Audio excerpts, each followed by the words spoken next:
cas d'Édouard Gagnon, devenir syndicaliste a été un aboutissement naturel. Élevé dans la pauvreté, il a vu son père laisser sa santé dans un travail d'exploité digne de la révolution industrielle. À peine âgé de 15 ans, il a lui-même été ouvrier à la Regent Knitting de Saint-Jérôme, la future tricophile, où il a entrepris de gravir très rapidement les jalons de son syndicat local. Devenu permanent à l'Union du textile, syndicat américain dont il déplore l'absence d'éthique, il passe au Congrès du travail du Canada où son mentor, Philippe Vaillancourt, entreprend d'en faire un syndicaliste polyvalent, capable de négocier une convention, de mobiliser les troupes et de former les travailleurs. Sous la bannière du CTC, il va rouler sa bosse jusqu'en Afrique. Mais c'est chez nous, plus particulièrement en Abitibi, en Estrie et en Mauricie, qu'il va organiser ou relancer des conseils du travail, ces lieux de concertation, de formation et de prise de parole propres au CTC ou à la FTQ. Avec son franc-parler et son éthique non négociable, Édouard Gagnon s'est taillé une réputation enviable dans le mouvement syndical, celle d'un homme droit, un homme de parole sur qui on a pu compter.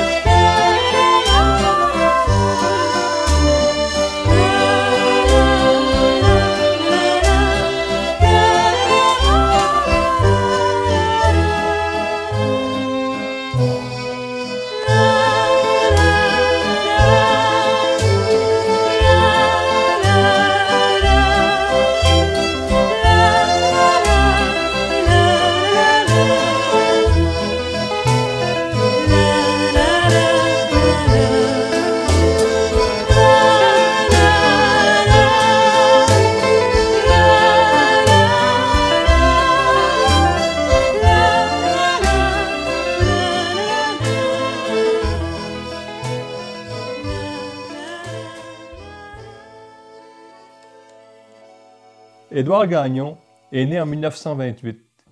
C'est donc un enfant de la crise économique de 1929.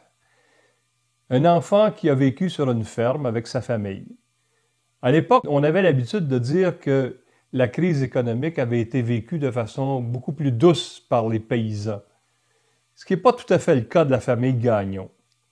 Cette grande famille était établie sur une terre à Saint-André-à-Velin.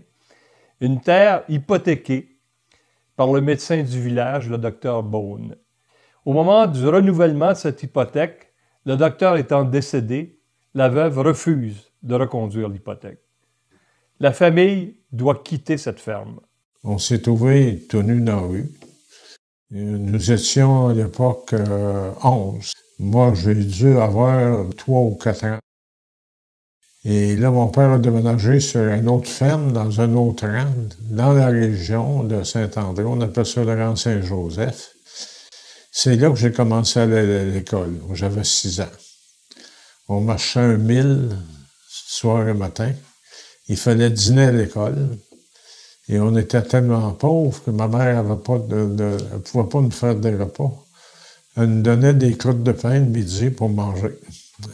Ce qu'elle avait comme repas, elle le donnait à ceux qui travaillaient, parce que les autres, il fallait qu'ils mangent. Et par la suite, on a encore déménagé dans un autre rang, sur une autre ferme. Mais je suis pas sûr qu'ils payaient un loyer, mais ces gens-là voulaient que leur terre soit cultivée. Ça, c'était plus proche de Montebello. Moi, j'étais à l'école là, à l'école du rang. Et puis là, on était toujours aussi pauvres. Mes sœurs travaillaient dans des maisons privées pour 3 ou 4 $ par semaine. Mon frère voyageait à pied 1000 tous les jours pour travailler dans un garage qui réparait les autos gratuitement pour apprendre le métier. Et mon frère, qui avait 12 ans, avec mon père, on était bûcher du bois dans la forêt. Ça, c'est pour qu'on survive. C'était la grande pauvreté. Je me rappelle de ça comme si c'était hier. Et on a manqué de manger. On n'était pas habillés. Bon, c'était très difficile, la vie. Mon père était pas très vieux, mais il était ruiné. Il avait de la misère à marcher. À Montebello, on avait été au collège et on s'est fait battre par les frères des classes Saint-Viateur. On a été vraiment massacrés par eux autres. On m'a raconté que beaucoup des frères classes Saint-Viateur à l'époque étaient des professeurs et qui ne voulaient pas aller dans l'armée, parce qu'à 18 ans à l'époque, on appelait les jeunes pour aller dans l'armée, qui ont rentré chez la congrégation des frères, ça les évitait d'aller en armée, dans l'armée. Mais ça n'avait pas de bon sens de la façon qu'ils nous traitaient. Quand on était tout jeune, à Saint-André-d'Avelin, ma mère était pour l'Union nationale. L'Union nationale, c'était du côté des religieux. Ma mère était très religieuse. Mon père était libéral. Comme mon père savait pas lire, le soir, au souper, mon père et ma mère parlaient de politique. Ma mère lisait, il y avait la Gazette, le journal, lisait des choses qui concernaient la politique à mon père, parce que lui s'intéressait, il voulait connaître ça. Nous, on n'avait pas le droit de parler, là. Mon père et ma mère parlaient de politique. Mais ça nous a sensibilisés.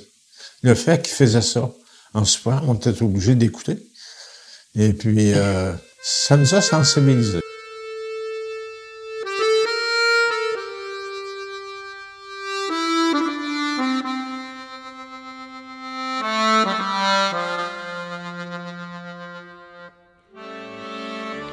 Dix ans après le début de la crise économique, c'est le déclenchement de la Deuxième Guerre mondiale. Une guerre qui n'a pas que des effets négatifs, puisqu'elle crée de l'emploi. Dans la région de Saint-Jérôme, au sud, il y a ce qu'on appelle le plan Bouchard, une usine de guerre du gouvernement fédéral. L'aîné des filles Gagnon décide d'aller y travailler et convainc son père de laisser la vie de misère sur des fermes empruntées. La famille déménage donc à Saint-Jérôme. Et c'est là que les autres filles vont commencer aussi à travailler à la Regent Knitting Mills. Le père y travaillera aussi. Et Édouard, à l'âge de 15 ans, il fera son entrée. Sa première grande découverte à l'usine est de voir le travail de son père réduit à l'état de quasi-esclave, un constat qui va le marquer pour la vie et déterminera sa carrière syndicale. Ma sœur, l'aînée, avait décidé, elle, de venir à Saint-Jérôme parce qu'à Saint-Jérôme, il y avait un camp militaire. Il se donnait du travail. Puis il y avait on avait reçu un plan de munitions de guerre près de Sainte-Thérèse. Le plan Bouchard. Alors, elle a convaincu mes parents de déménager à Saint-Jérôme. Nous autres, les garçons, on était 4 garçons là, qui allaient à l'école. On était chez les frères des écoles chrétiennes à Saint-Jérôme. Et on était plus avancés que Saint-Jérôme dans nos études. Ils nous ont tous monté d'une année. Alors, c'est là que j'ai fini mes études. Par la suite, j'ai suivi des cours privés parce qu'il fallait que je travaille pour aider à la famille, comme mes frères ont fait. J'ai commencé à travailler dans une banque de Saint-Jérôme et je gagnais 7 $ par semaine. Je vidais quasiment un crachoir, là. J'avais pas d'études assez pour... Mais il me faisait faire des commissions, puis des choses comme ça. Mon père travaillait, il était embauché à la Regent Knitting Mills. Et une usine de tricot et de textile qui payait des salaires de famine. Mon père travaillait pour 56 sous de l'heure. 55 heures par semaine. Mon frère Albert, plus vieux que moi un peu, lui était chanceux. Un ami, il a réussi à faire embaucher mon frère Albert à la compagnie Papier Roland. Là, c'était la fortune à l'époque. C'était pas des hauts salaires, mais à comparer à la Regent Knitting, c'était l'endroit où tout le monde de Saint-Jérôme voulait aller travailler. Mon frère Lucien a commencé à travailler comme mécanicien. Bon. Et mes sœurs sont venues travailler à la Regent Knitting. Il y en a 2, 3. Alors, on a commencé à vivre là. Moi, à la Region Knitting, j'ai dû avoir 14 ou 15 ans. C'est mon père qui m'a conseillé. Il dit, tu gagnes 7 par semaine. Il dit, tu vas gagner un peu plus cher à Region, puis il dit, tu vas te créer un emploi durable et tout. Alors, j'ai été travailler là. Mon père avait les jambes malades, il avait de la misère à marcher. Il fallait lui aider à monter l'escalier quand il revenait de travailler. Eux, là, ils appelaient ça une chambre, c'est une chambre de laine. Ce qu'ils appelaient la whey, c'est de la laine en fil, là, qui était soufflée par un mécanisme que moi, je ne connais pas, qui partait d'un autre département dans le sol, partait de la teinturerie. Puis là, lui, il y avait des chambres de 12 pieds par 12 pieds sur 4 étages.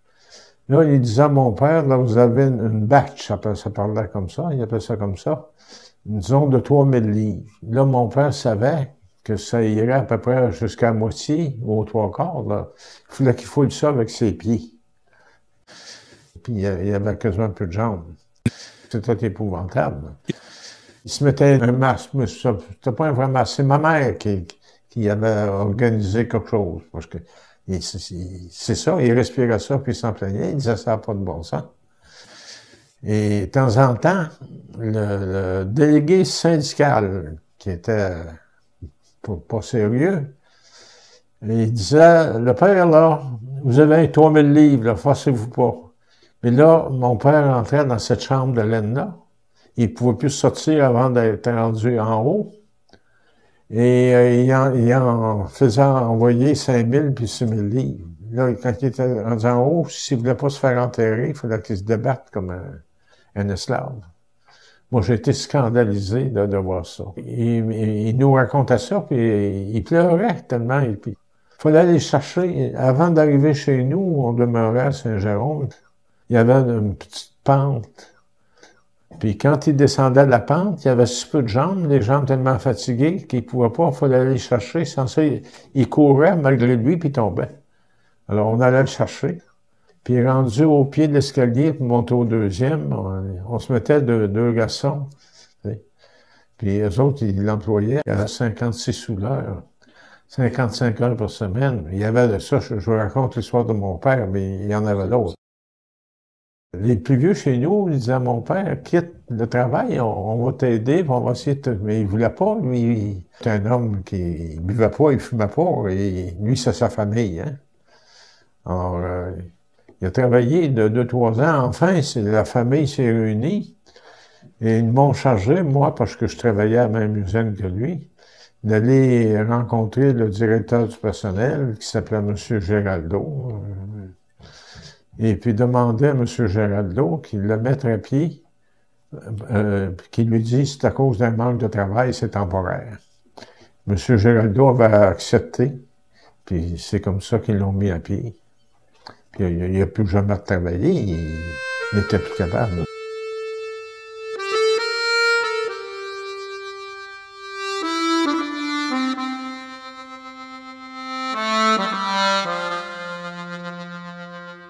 Les conditions de travail à la Region Knitting Mills sont difficiles, voire pénibles. Le jeune Édouard Gagnon les subit et, constatant que le syndicat en place ne fait pas son travail, est mou, sinon complaisant ou vendu à l'employeur, il décide de s'impliquer.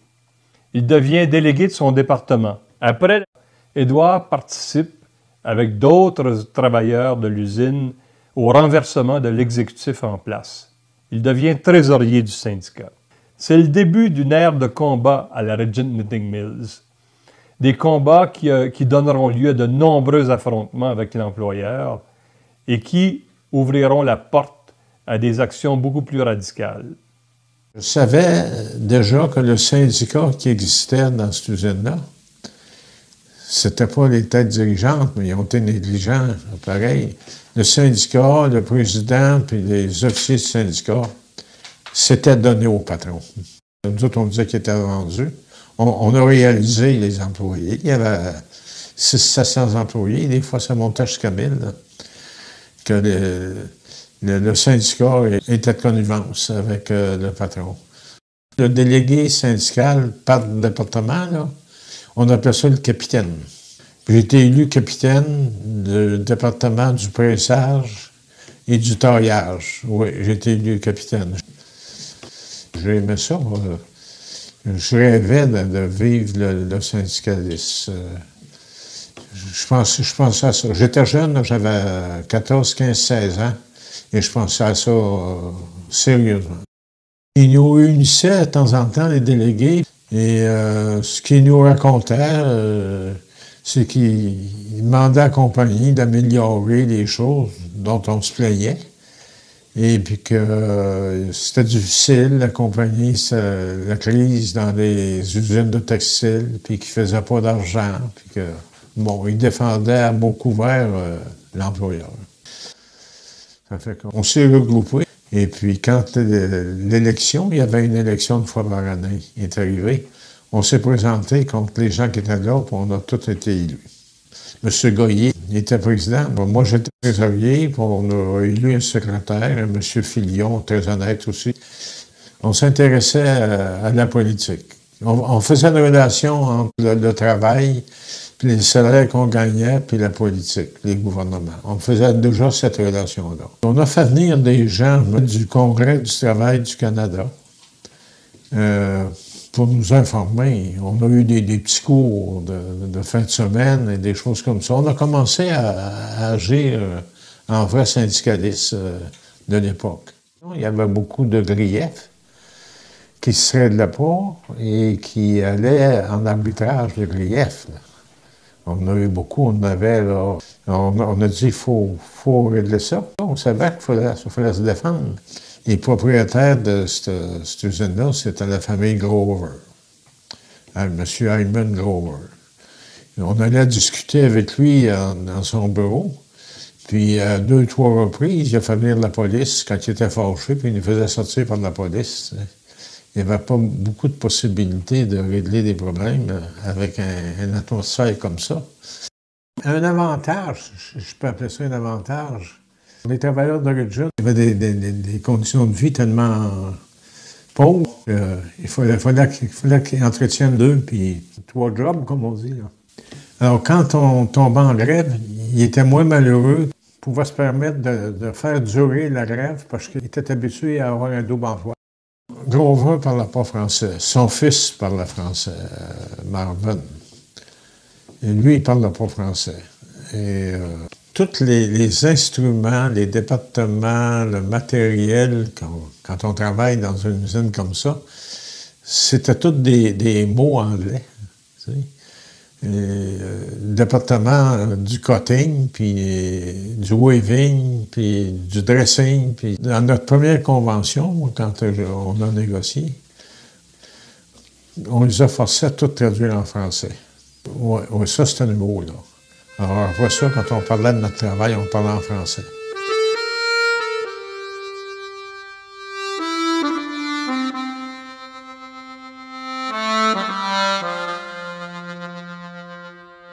De trésorier, Édouard devient président de son syndicat. À cette époque, il y a les grandes fusions en Amérique du Nord. L'AFL et le CIO forment l'AFL-CIO. Au Canada, le Congrès canadien du travail s'allie au Congrès des métiers et du travail du Canada pour créer le CTC, le Congrès du travail du Canada. Le syndicat des travailleurs et travailleuses de Regent Knitting Mills est une section locale directement affiliée au Congrès du travail du Canada. C'est une anomalie parce que, normalement, le Congrès du travail du Canada regroupe des syndicats industriels ou de métiers, de grands syndicats, composés de plusieurs sections locales. Donc, le CTC incite fortement ces syndicats locaux directement affiliés, ce qu'on appelle des locaux chartrés, à se trouver une structure d'accueil dans un grand syndicat industriel. Il y en avait 2. Il y avait Textile Workers Union of America, puis United Textile Workers of America. United Textile Workers of America avait été dirigé par Roger Provost, président de la FTQ. Et Textile Workers Union of America Le dirigeant, en tout cas, c'était des Américains. L'Union du textile était supposée plus à gauche que l'autre syndicat. Là, les gens ont choisi ce syndicat-là. Et moi, ils m'ont embauché comme représentant. Mais j'ai travaillé avec eux autres et il y a des choses qui me surprenaient. Je trouvais que ça n'avait pas de bon sens, mais je n'avais pas d'expérience. Ils voulaient, eux, l'Union du textile, que j'accepte de travailler pour eux. Ils m'auraient nommé directeur du Québec. Mais à l'époque, là, je n'étais pas prêt à être ça. Ils m'ont envoyé Jean-Philippe, je pense que c'était un homme honnête, intelligent, un syndicaliste. Il s'est emmené au Québec, puis il voulait travailler dans le mouvement syndical, puis il connaissait le mouvement syndical. Et j'étais jeune, puis cet homme-là, il m'a marqué. Il m'a aidé à me développer, à réfléchir. Alors, le syndicat me l'a envoyé. Mais lui, quand il a vu la façon que ça fonctionnait, il n'a pas voulu rester puis travailler pour eux autres. Il a refusé. Quand j'ai vu ce qui se passait dans ce syndicat-là, il y a des choses que ça me gêne de raconter en public parce que ça n'avait pas de bon sens. L'argent était dépensé à acheter les travailleurs dans des parties. Il demandait aux travailleurs quel genre de party ils voulaient dans des congrès, là. Ils payaient, puis ça pouvait être n'importe quoi. J'ai vu qu'il était vendu au patron aux États-Unis complètement. C'est plus du syndicalisme, c'est de la connivence avec le patronat. Bird Demes, c'était Robert Demes, son vrai nom. Mais ça fait longtemps qu'il est aux États-Unis, il s'appelle Bird Demes. Le directeur, un autre directeur qui s'appelle Harold Laus, c'est Harold Daou son nom, une ancienne famille. J'ai découvert que quand j'allais négocier, avec mon comité de négociation, il allait rencontrer les patrons avant que j'aille. Alors, ce que le patron m'offrait, il s'était entendu avec eux autres. C'était presque rien. J'ai découvert ça, qui était vendu, il venait à se vendre ici. Parce que moi, à un moment donné, j'ai dit au monde, un mouvement syndical, à des gens que je connaissais ici, honnêtes, j'ai dit ça n'a pas de bon sens, je ne peux pas travailler pour un syndicat de même. Ça faisait 2 ans que je travaillais là, avec eux autres, puis ici. Et j'ai appelé Claude Jourdouin, qui était président du Congrès du travail du Canada, que je connaissais et qui me connaissait.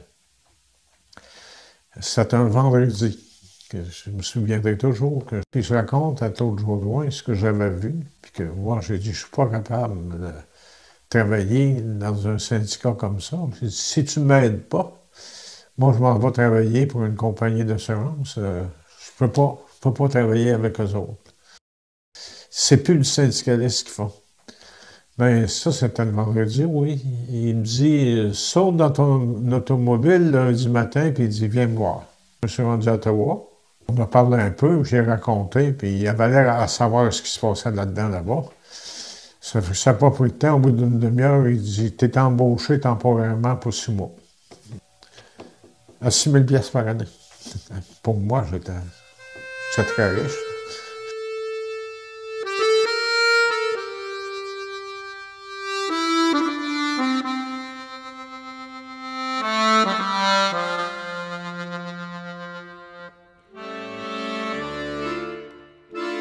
Quand Édouard Gagnon est embauché au CTC, il fait partie d'une équipe volante, composée de syndicalistes de différents secteurs qui avaient été prêtés au CTC pour cette campagne. Cette équipe est chargée de contrer les attaques de la CSN sur les syndicats internationaux.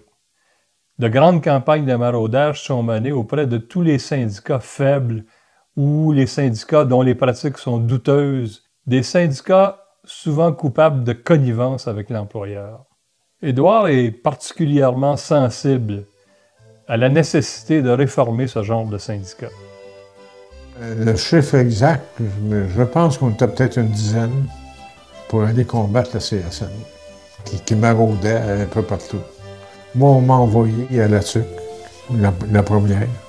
La CSN maraudait l'usine de CIP. Mais ça n'a pas duré tellement longtemps qu'on avait rétabli les choses. Un nettoyage, ça s'est pas fait en 3 jours, là, mais pendant peut-être 2-3 ans. Après ça, ça s'est calmé. J'étais ailleurs aussi. Là.